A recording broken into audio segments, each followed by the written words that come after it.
Do you feel we're any closer to winning the war on drugs based on all of the problems with Mexico and the cartels and the fights over our border and the drugs being imported from Mexico than we were last year?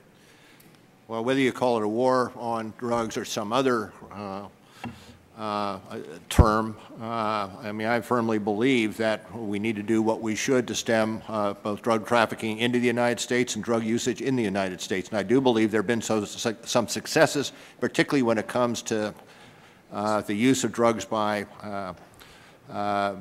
children in high school or college and the like. There are others in the at ONDCP and others who are much more familiar with that than I am. But you say some successes. Yes. Do you have any statistics to show? Statistics I see say that more people are using, say, marijuana than have, because the public doesn't has a feeling about use of certain drugs that maybe the FBI doesn't.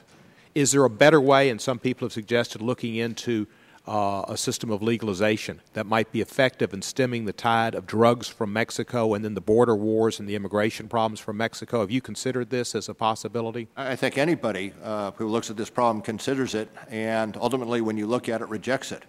I tend to think that the use of particular drugs goes in waves. You'll have marijuana for a period of time, then you'll have heroin, then you'll have cocaine, then you'll have crack cocaine, then you'll have methamphetamine, and then you'll have OxyContin.